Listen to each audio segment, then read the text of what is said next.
Hi all, ಇವತ್ತು mutton biryani ಮಾಡೋಣ ಅಂತ ಅನ್ಕೊಂಡಿದ್ವಿ. ಸೊ ಒಂದು ½ kg ಅಷ್ಟು ಮಟನ್ ತೊಗೊಂಬಂದಿದ್ವಿ ಬ್ರೇಕ್ಫಾಸ್ಟ್ಗೆ ಮಾಡೋಣ ಅಂತ. ಮಟನ್ನ ಸ್ವಲ್ಪ ಅರಿಶಿನ ಹಾಕ್ಬಿಟ್ಟು ವಾಶ್ ಮಾಡಿ ಇಟ್ಕೊಂಡಿದ್ದೀನಿ. ನೆಕ್ಸ್ಟ್ ಇವಾಗ ಏನು ಮಾಡೋಣ ಅಂದರೆ ಒಂದು ಪ್ಯಾನ್ ಇಟ್ಕೊಳ್ಳೋಣ. ಸೊ ಒಂದು ಪ್ಯಾನಿಗೆ ಎಣ್ಣೆ ಹಾಕೋತಾ ಇದ್ದೀನಿ ಫಸ್ಟು. ಸೊ ಈಗ ಫಸ್ಟು ಮಟನ್ನ ಬೇಯಿಸ್ಕೋಬೇಕು, ಹಾಗಾಗಿ ಸ್ವಲ್ಪ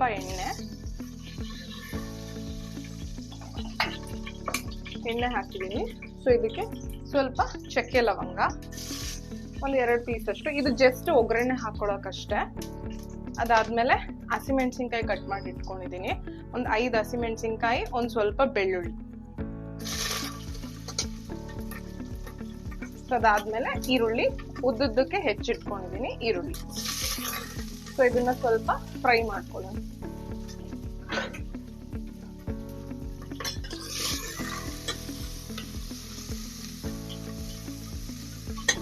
ಒಂದು 5 ನಿಮಿಷ ಇದನ್ನ ಚೆನ್ನಾಗಿ ಫ್ರೈ ಮಾಡ್ಕೋಬೇಕು.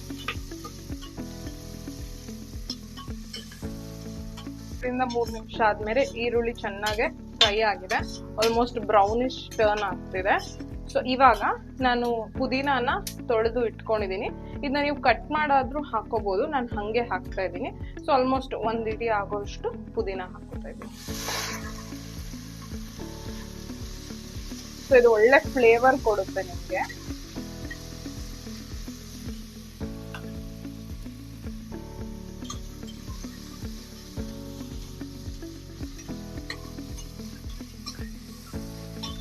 ಸೊ ಈಗ ಪುದೀನ ಹಾಕಿದ್ಮೇಲೆ ಮಟನ್ ಹಾಕೋತಾ ಇದ್ದೀನಿ, ವಾಶ್ ಮಾಡಿರೋ ಮಟನ್ ಹಾಕೋತಾ ಇದ್ದೀನಿ.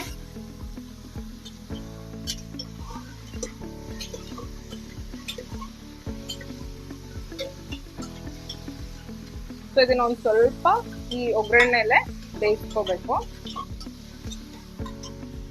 ಸೊ ಇದಕ್ಕೆ ಈಗ ಸ್ವಲ್ಪ ಅರಿಶಿನ ಹಾಕ್ತಾ ಇದ್ದೀನಿ.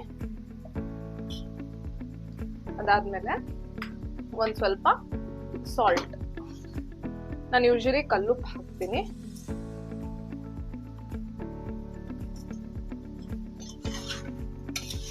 ಇದನ್ನ ಒಂದು 5 ಮಿನಿಟ್ಸ್ ಹೀಗೆ ಲಿಡ್ ಓಪನ್ ಮಾಡಿನೇ ಬೇಯಿಸ್ಕೊಳ್ಳೋಣ.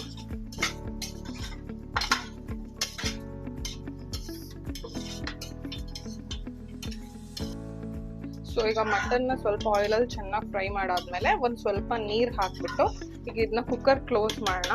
ಆಲ್ಮೋಸ್ಟ್ ಒಂದು 6 ರಿಂದ 7 ವಿಸಿಲ್ ಬರಬೇಕು. ಸೊ ಇದು ವಿಸಿಲ್ ಬರೋ ಅಷ್ಟರಲ್ಲಿ ನಾವು ನೆಕ್ಸ್ಟ್ ಮಸಾಲೆಗೆ ರುಬ್ಬಕ್ಕೆ ಏನೇನು ಬೇಕೋ ಅದನ್ನ ರೆಡಿ ಮಾಡ್ಕೊಂಡ್ಬಿಡೋಣ.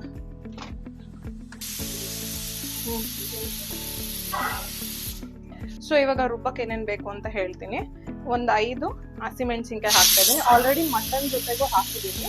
ಜೊತೆಗೆ ಒಂದು 5, ಸ್ವಲ್ಪ ಶುಂಠಿ, ಬೆಳ್ಳುಳ್ಳಿ, ಒಂದು ಚಿಕ್ಕ ಈರುಳ್ಳಿ. ಏನ ಟೊಮೆಟೊ ನಾನು ರುಬ್ಬಕ್ ಹಾಕ್ತಾ ಇಲ್ಲ, ಅದನ್ನ ನಾನು ಕಟ್ ಮಾಡಿ ಹಾಕೋತೀನಿ. ಸ್ವಲ್ಪ ಪುದೀನ ಮತ್ತೆ ಕೊತ್ತಂಬರಿ.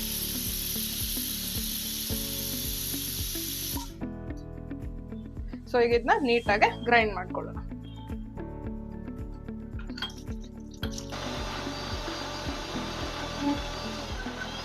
ಸೊ ಇವಾಗ ಇದನ್ನ ನಾನು ನೈಸಾಗೆ ರುಬ್ಕೊಂಡಿದ್ದೀನಿ, ಏನೇನು ಹಾಕಿದ್ವಲ್ಲ.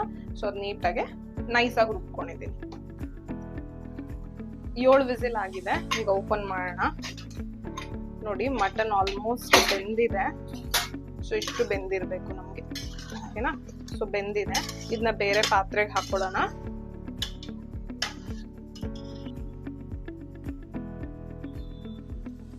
ಸೊ ಈಗ ಬೇಯಿಸಿರೋ ಮಟನ್ನ ಬೇರೆ ಪಾತ್ರೆಗೆ ಹಾಕೊಂಡಿದೀನಿ. ಸೊ ಒಂದ್ ಕಡೆ ಇರ್ಲಿ. ಆಮೇಲೆ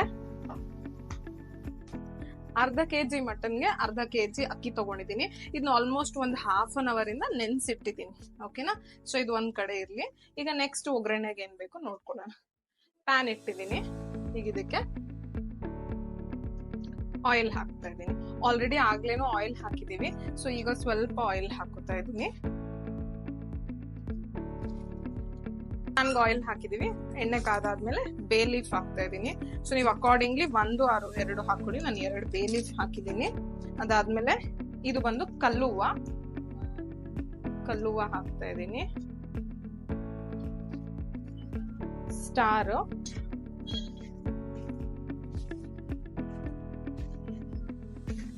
ಸೊ ನಿಮ್ಗೆ ಏನೇನ್ ಅವೈಲೇಬಲ್ ಇದೆ ಹಾಕ್ಬೋದು, ಬಟ್ ಎಲ್ಲಾನು ಹಾಕಿದ್ರೆ ಎಸೆನ್ಸ್ ಚೆನ್ನಾಗಿರುತ್ತೆ. ಇದು ಮೊಗ್ಗು,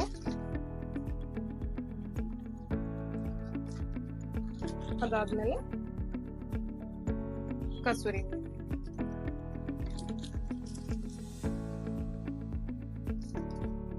ಸೊ ನಿಮ್ಗೆ ಟೇಸ್ಟ್ಗೆ ಯೂಶಲಿ ಯಾವ ಅಳತೆಯಲ್ಲಿ ಹಾಕ್ತೀರಾ ನೋಡ್ಕೊಂಡು ಹಾಕೊಳ್ಳಿ. ಇದೆಲ್ಲ ಒಂದ್ ಸ್ವಲ್ಪ ಹಾಕಿದ್ರೆ ಆ ಫ್ಲೇವರ್ ತುಂಬಾ ಚೆನ್ನಾಗಿರುತ್ತೆ. ಸೊ ಇದು ಒಂದ್ ಸ್ವಲ್ಪ ಘಮ ಬಂದ್ಮೇಲೆ ಆನಿಯನ್ಸ್ ಹಾಕೊಳ್ಳೋಣ.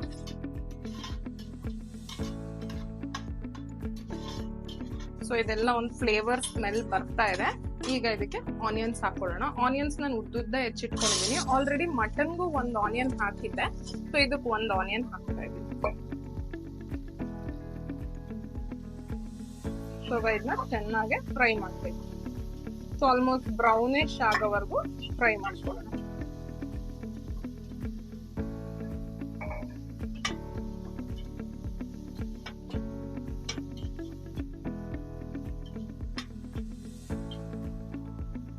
ಆನಿಯನ್ಸ್ ಚೆನ್ನಾಗಿ ಫ್ರೈ ಆಗ್ಬೇಕು.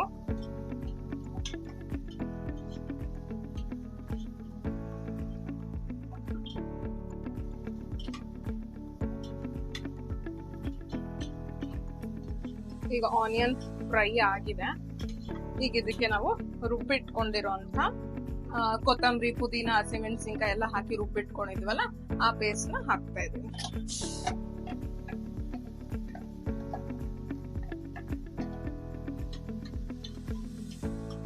ಶುಂಠಿ, ಬೆಳ್ಳುಳ್ಳಿ ಎಲ್ಲ ರುಬ್ಬಿಟ್ಕೊಂಡಿದ್ವಿ, ಆ ಪೇಸ್ಟ್ ನ ಹಾಕ್ತಾ ಇದ್ವಿ.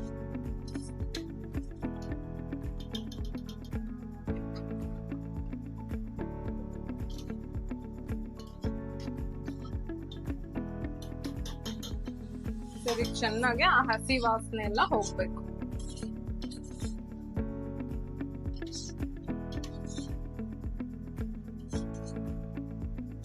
ಸೊ ನನ್ಗೂ ಏನು ಅಷ್ಟು ಅಡ್ಗೆ ಬರಲ್ಲ, ಬಟ್ ಅದಾದ್ಮೇಲೆ ಕಲ್ತು ಈಗ ಸ್ವಲ್ಪ ಮಾಡ್ತಾ ಇದೀನಿ, ಬಟ್ ಚೆನ್ನಾಗಿ ಬರ್ತಾ ಇದೆ. ಸೊ ಇವಾಗ ಆ ಪೇಸ್ಟ್ ಹಸಿ ವಾಸನೆ ಎಲ್ಲ ಹೋಗಿದೆ. ಈಗ ಇದಕ್ಕೆ ಟೊಮೆಟೊಸ್ ಹಾಕೋಣ. ಕಟ್ ಮಾಡಿ ಇಟ್ಕೊಂಡಿದ್ದೀನಿ ಟೊಮೆಟೊ ಹಾಕೋಣ. ಈಗ ಇದನ್ನು ಚೆನ್ನಾಗಿ ಪ್ಯೂರಿ ತರ ಹುರ್ಕೋಬೇಕು.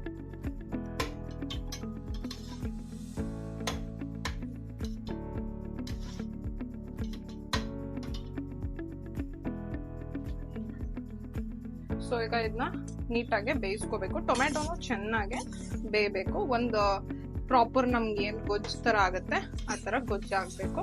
ಸೊ ಒಂದು 5 to 10 minutes. ಸೊ ಈಗ ಇದನ್ನ ಮಾಡ್ತಾ ಇದ್ದೀನಿ. ಸೊ ನನಗೂ ಅಷ್ಟು ಅಡ್ಗೆ ಬರಲ್ಲ, ಈಗ್ಲೂ ನೀಟಾಗಿ ಬರಲ್ಲ, ಬಟ್ ಏನು ಅಲ್ಪ ಸ್ವಲ್ಪ ಕಲ್ತು ಮಾಡ್ತಾ ಇದೀನಿ. ಬಟ್ ಔಟ್ಪುಟ್ ಅಂತೂ ಚೆನ್ನಾಗಿ ಬರ್ತಾ ಇದೆ. ಅಡ್ಗೆ ಮಾಡೋದು ಒಂದ್ ಕಡೆ ಕೆಲಸ ಆದ್ರೆ, ನೆಕ್ಸ್ಟ್ ಕ್ಲೀನ್ ಅಪ್ ಮಾಡೋದು ಇನ್ನೊಂದ್ ತರ ಕೆಲಸ. ಈಗಂತೂ ಬ್ಯಾಂಗ್ಳೂರಲ್ಲಿ ನಮ್ಗೆ ಯಾವುದೇ ತರದ ಹೋಮ್ ಕುಕ್ಸ್ ಆಗಿರ್ಬೋದು, ಕ್ಲೀನಿಂಗ್ ಮೇಡ್ಸ್ ಇರ್ಬೋದು, ಸಿಗೋದು ತುಂಬಾ ಕಷ್ಟ ಇದೆ. ಸೊ ನಮ್ ಕೆಲಸ ನಾವೇ ಮಾಡ್ಕೋಬೇಕು. ಹೇಳ್ತಾರಲ್ಲ ಈಗ ಫಾರಿನ್ ಅಲ್ಲೆಲ್ಲ ಅವ್ರವ್ರ ಕೆಲಸ ಅವರೇ ಮಾಡ್ಕೋಬೇಕು, ಯಾರು ಸಿಗಲ್ಲ ಕೆಲ್ಸಕ್ಕೆ ಅಂತ. ಆಲ್ಮೋಸ್ಟ್ ಬ್ಯಾಂಗ್ಳೂರಲ್ಲೂ ಹಾಗೆ ಆಗಕ್ ಶುರುವಾಗಿದೆ. ಯಾರು ಸಿಗಲ್ಲ, ಸಿಕ್ಕಿದ್ರು ಹೇಗ್ ಮಾಡ್ತಾರೆ ಅನ್ನೋ ಭಯ ನಮ್ಮಲ್ಲೇ ಇರುತ್ತೆ. ಸೊ ಹಂಗಾಗಿ ಈಗ ಸ್ವಲ್ಪ ಒಬ್ರು ಆಂಟಿ ಸಿಕ್ಕಿದ್ದಾರೆ ಕೆಲಸ ಮಾಡೋದಕ್ಕೆ. ಸೊ ಮಾಪಿಂಗ್, ಫ್ಲೋರ್ ಕ್ಲೀನಿಂಗ್ ಮಾಡಿ ಪಾತ್ರೆ ಎಲ್ಲ ತೊಳ್ಕೊಡ್ತಾರೆ. ಹಂಗನ್ಸ್ದಂಗೆ ಆಂಟಿ ತುಂಬಾ ಚೆನ್ನಾಗಿ ಮಾಡ್ತಿದ್ದಾರೆ. ಸೊ ಆಲ್ಮೋಸ್ಟ್ 1 week ಆಯ್ತು. ನಾನು ಅವ್ರಿಗೆ ಹೇಳಿದ್ದೆ 1 week ಮಾಡಿ ಆಂಟಿ, ಆಮೇಲೆ ನೀಟ್ ಅನ್ಸಿದ್ರೆ ಕಂಟಿನ್ಯೂ ಮಾಡೋಣ, ಇಲ್ಲಾಂದ್ರೆ 1 week ಪೇ ಮಾಡ್ಬಿಡ್ತೀನಿ ಅಂತ. ಬಟ್ ಚೆನ್ನಾಗಿ ಮಾಡ್ತಿದ್ದಾರೆ. ಸೊ ಅವರೇ ಕಂಟಿನ್ಯೂ ಮಾಡ್ತಾರೆ ಅನ್ಸುತ್ತೆ. ಸೊ ಆ ತರ ಆಗಿದೆ. ಕ್ಲೀನ್ ಅಪ್ಪೇ ಇನ್ನೊಂದು ಕೆಲಸ ಆಗ್ಬಿಡುತ್ತೆ ಕುಕಿಂಗ್ ಜೊತೆಗೆ. ನಮ್ಮಂತ ವರ್ಕಿಂಗ್ ವುಮೆನ್ಗೆ ಆ ಕಡೆ ಈ ಕಡೆ ಎಲ್ಲ ಕೆಲಸ ನೋಡ್ಕೊಂಡು ಮಾಡೋಕ್ ತುಂಬಾ ಕಷ್ಟ ಆಗುತ್ತೆ. ಯಾರಾದ್ರೂ ಒಬ್ರು ಹೆಲ್ಪ್ ಮಾಡಕ್ಕಿದ್ರೆ ಚೆನ್ನಾಗಿರುತ್ತೆ ಅನ್ಸುತ್ತೆ. ಈಗ ಇದು ಆಲ್ಮೋಸ್ಟ್ ಟೊಮೆಟೊ ಬೆಂದಿದೆ.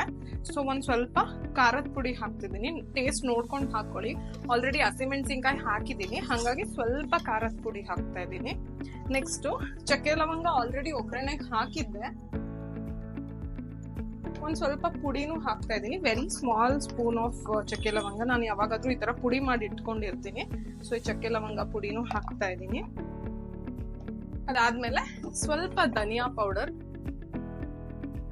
ಯೂಶಲಿ ಎಲ್ಲಾರು ಬಿರಿಯಾನಿ ಮಸಾಲ ಹಾಕ್ತಾರೆ, ನಾನು ಬಿರಿಯಾನಿ ಮಸಾಲ ಹಾಕಲ್ಲ. ನನ್ಗದೇನೋ ಟೇಸ್ಟ್ ತುಂಬಾ ಆರ್ಟಿಫಿಷಿಯಲ್ ಅನ್ಸುತ್ತೆ. ಇದಾದ್ರೆ ಸ್ವಲ್ಪ ನಾಟಿ ಸ್ಟೈಲ್ ಅಲ್ಲಿ ಇರುತ್ತೆ. ಸೊ ಒಂದ್ ಸ್ವಲ್ಪ ಧನಿಯಾ ಪುಡಿ. ಬಿರಿಯಾನಿ ಅಂದ್ರೆ ತುಂಬಾ ಟೈಮ್ ಟೇಕಿಂಗ್ ಪ್ರಾಸೆಸ್, ಇದು ತುಂಬಾ ಟೈಮ್ ಹಿಡಿಯುತ್ತೆ ಅಂತ ಮುಂಚೆ ನನಗೂ ಅನ್ನಿಸ್ತಿತ್ತು. ಆಕ್ಚುಲಿ ನಾನು ಬಿರಿಯಾನಿ ಲವರ್, ಸೊ ಎಲ್ಲಾ ತರದ ಬಿರಿಯಾನಿನೂ ಟ್ರೈ ಮಾಡ್ಬೇಕು ಅಂತ ಆಸೆ. ಅಂಡ್ ನಂಗೆ ದಿನ ಬಿರಿಯಾನಿ ಕೊಟ್ಟರು ತಿಂತೀನಿ, ಅಷ್ಟಿಷ್ಟ. ತುಂಬಾ ಟೈಮ್ ತಗೊಳ್ಳೋ ಪ್ರಾಸೆಸ್ ಇದು ಅಂತ ಅನ್ಸೋದು ಶುರುವಲ್ಲಿ, ಬಟ್ ಆಮೇಲೆ ಮಾಡ್ತಾ ಮಾಡ್ತಾ ಆಕ್ಚುಲಿ ವೆಜ್ಗಿಂತ ನಾನ್ ವೆಜ್ ಕುಕ್ ಮಾಡೋದೇ ಈಸಿ ಅನ್ಸ್ಬಿಟ್ಟಿದೆ ನನಗೆ. ಸೊ ಈಗ ನೀವು ನೋಡ್ಬೋದು ಗ್ರೇವಿ ಬಂದಿದೆ. ಸೊ ಇದಕ್ಕೆ ಸ್ವಲ್ಪ ಸಾಲ್ಟ್ ಹಾಕೋತಾ ಇದ್ದೀನಿ. ಆಲ್ರೆಡಿ ಮಟನ್ ಬೇಯಕ್ಕೂ ಸಾಲ್ಟ್ ಹಾಕಿದ್ದೀನಿ, ಇನ್ನೊಂದು ಸ್ವಲ್ಪ ಸಾಲ್ಟ್ ಹಾಕೋತಾ ಇದ್ದೀನಿ. ಕೆಲವರು ಉಪ್ಪು ಸ್ಪೂನಲ್ಲಿ ಹಾಕ್ತಾರೆ, ನಂಗೆ ಅದೇನೋ ಸ್ಪೂನಲ್ಲಿ ಹಾಕಿದ್ರೆ ಗೊತ್ತೇ ಆಗಲ್ಲ, ಸೊ ಕೈಯಲ್ಲಿ ಹಾಕಿನೇ ಅಭ್ಯಾಸ.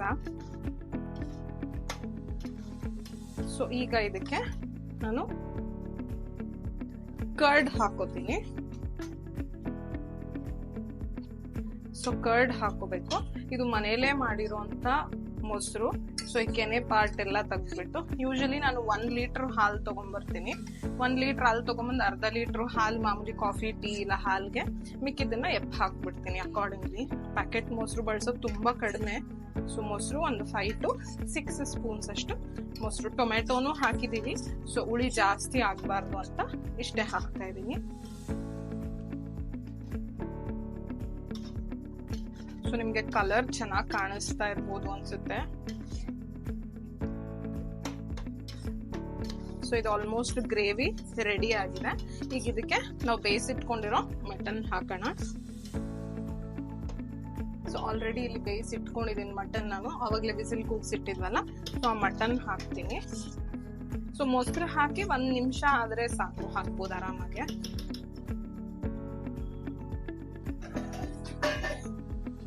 ಸೊ ನೀರ್ ಹಾಕ್ತಿಲ್ಲ ನಾನು, ಬರೀ ಬೇಯಿಸಿಟ್ಕೊಂಡಿರೋ ಮಟನ್ ಹಾಕ್ತಾ ಇದ್ದೀನಿ. ನೀರ್ ಆಮೇಲೆ ನೋಡ್ಕೊಂಡು ಹಾಕೋಣ. ಎಷ್ಟು ಅಕ್ಕಿಗೆ ಎಷ್ಟು ನೀರು ನೋಡ್ಕೊಂಡು ಹಾಕ್ತಿವಲ್ಲ ಆತರ ಆಮೇಲೆ ನೋಡ್ಕೊಂಡು ಹಾಕೋಣ.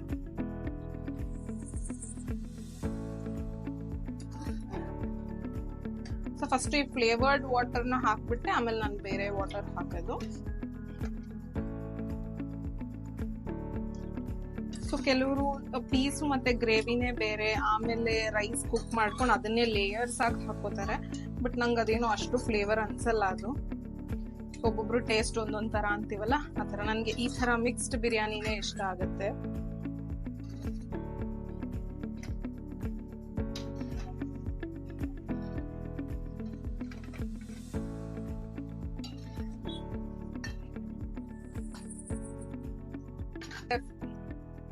ಟೂ to 3 minutes ಅಲ್ಲಿ ಚೆನ್ನಾಗಿ ಮಿಕ್ಸ್ ಆಗ್ಬಿಡುತ್ತೆ. ಸೊ ಮಟನ್ಗೂ ಆ ಫ್ಲೇವರ್ ಎಲ್ಲ ಚೆನ್ನಾಗಿ ಹಿಡಿಯುತ್ತೆ. ಸೊ ಒಂದು 5 ನಿಮಿಷ ಇದನ್ನ ಕುಕ್ ಮಾಡ್ಕೊಳ್ಳೋಣ. ಹೀಗೆ ಮಟನ್ ಆಲ್ಮೋಸ್ಟ್ ಬೆಂದಿದೆ, ಅಕ್ಕಿ ಜೊತೆ ಹಾಕಿದ್ರೆ ಈಗ ಇನ್ನೂ ಸ್ವಲ್ಪ ನೀಟಾಗಿ ಬೇಯುತ್ತೆ. ಸೊ ನೋಡಿ ಈಗ ಗ್ರೇವಿ ರೆಡಿ ಆಗಿದೆ.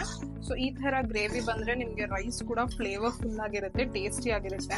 ಇಲ್ಲಾಂದ್ರೆ ಏನೋ ಗ್ರೇವಿಗೂ ಮಸಾಲೆಗೂ ಆ ಮ್ಯಾಚೆ ಅನ್ಸಲ್ಲ. ಸೊ ಆಲ್ಮೋಸ್ಟ್ ಇಷ್ಟು ಗ್ರೇವಿ ಬಂದ್ರೆ ಚೆನ್ನಾಗಿದೆ ಅಂತ ಅರ್ಥ. ಈಗ ಇದಕ್ಕೆ ನಾನು ನೆನ್ಸಿಟ್ಕೊಂಡಿದ್ವಲ್ಲ ಅಕ್ಕಿ, ಸೊ ಅಕ್ಕಿನ ಹಾಕ್ತಾ ಇದ್ದೀನಿ. ನಾನು ನಾರ್ಮಲ್ ರೈಸ್ನೇ ಹಾಕ್ತಾ ಇದ್ದೀನಿ, ಬುಲೆಟ್ ರೈಸ್ನೇ. ನೀವು ಬೇಕಾದ್ರೆ ಬಾಸುಮತಿ ಹಾಕೋಬಹುದು. ಕೆಲವ್ರಿಗೆ ಬಾಸುಮತಿ ಸೆಟ್ ಆಗಲ್ಲ, ಸೊ ಹಂಗಾಗಿ ನಾನು ಇದೇ ರೈಸ್ನೇ ಹಾಕ್ತಾ ಇದ್ದೀನಿ.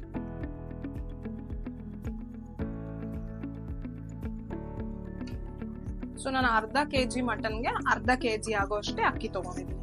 ಸೊ ಎರಡು ಈಕ್ವಲ್ ಇದ್ರೆ ಆ ಟೇಸ್ಟ್ ಒಂಥರ ಚೆನ್ನಾಗಿರುತ್ತೆ.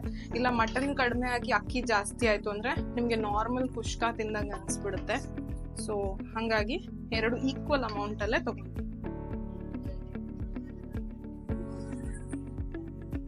ಈಗ ಅಕ್ಕಿ ಹಾಕೊಂಡಿದ್ದೀನಿ. ಸೊ ಮಿಕ್ಸ್ ಮಾಡ್ಕೊಳ್ಳೋಣ. ಸೊ ನೀವು ನೋಡ್ತಾ ಇರ್ಬೋದು ಅಕ್ಕಿ ಮತ್ತೆ ಗ್ರೇವಿ ಎರಡು ಈಕ್ವಲ್ ಆಗಿದೆ ಅಂತ ಅನ್ನಿಸ್ತಿದೆ. ಹೀಗಿರ್ಬೇಕು, ಇಲ್ಲಾಂದ್ರೆ ನಿಮ್ಗೆ ಬರೀ ಅಕ್ಕಿ ಇದ್ರೆ ಒಂಥರ ಆ ಫ್ಲೇವರೇ ಇರೋದಿಲ್ಲ ರೈಸ್ ಅಲ್ಲಿ, ನಾರ್ಮಲ್ ಟೊಮೆಟೊ ಬಾತ್ ಆ ತರ ಆಗ್ಬಿಡುತ್ತೆ. ಸೊ ಎರಡು ಈಕ್ವಲ್ ಅಮೌಂಟ್ ಅಲ್ಲಿ ಹಾಕ್ಬೇಕು.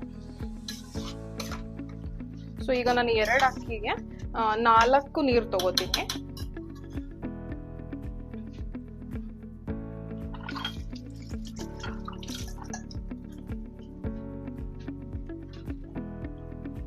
ಕೊಂಡಿರೋ ನೀರಿದೆ, ನಾನು ಇದನ್ನೇ ಹಾಕ್ತೀನಿ ಫಸ್ಟ್.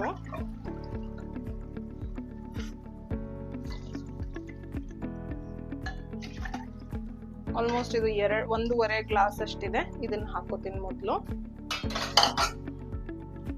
ಅದಾದ್ಮೇಲೆ ನಾನು ಬಿಸಿನೀರು ಕಾಯಿಸಿಟ್ಕೊಂಡಿದ್ದೀನಿ. ಸೊ ಕಾಯಿಸಿರೋ ಬಿಸಿನೀರು ಹಾಕ್ತಾ ಇದ್ದೀನಿ.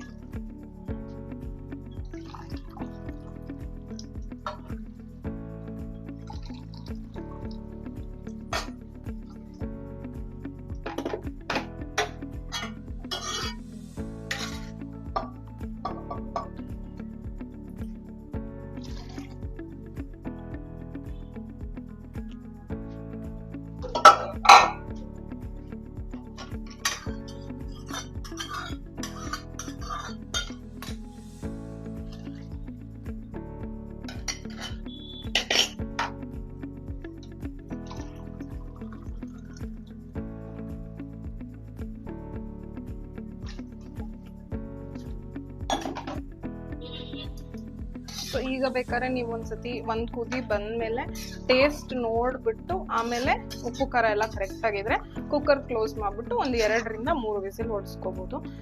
ನಾನು ಟೇಸ್ಟ್ ನೋಡ್ತೀನಿ. ನನಗೆ ಒಂದೇ ಸತಿ ಉಪ್ಪು ಖಾರ ಹಾಕೋದಕ್ಕೆ ಅಷ್ಟು ಪರ್ಫೆಕ್ಟ್ ಆಗಿ ಬರಲ್ಲ, ಹಂಗಾಗಿ ಒಂದ್ಸತಿ ಟೇಸ್ಟ್ ನೋಡ್ಕೋತೀನಿ. ಸೊ ಹೊಸದಾಗಿ ಯಾರ್ಯಾರು ಅಡುಗೆ ಟ್ರೈ ಮಾಡ್ತಿರ್ತೀರಾ ಅವ್ರಿಗೆ ಮೇ ಬಿ ನನ್ನ ರೆಸಿಪಿ ಹೆಲ್ಪ್ ಆಗತ್ತೆ ಅನ್ಸುತ್ತೆ. ಸೊ ಈಗ ಕುದಿತಾ ಇದೆ, ಉಪ್ಪು ಖಾರ ಎಲ್ಲ ಚೆಕ್ ಮಾಡ್ಕೊಂಡಿದ್ದೀನಿ ನೀಟಾಗಿದೆ.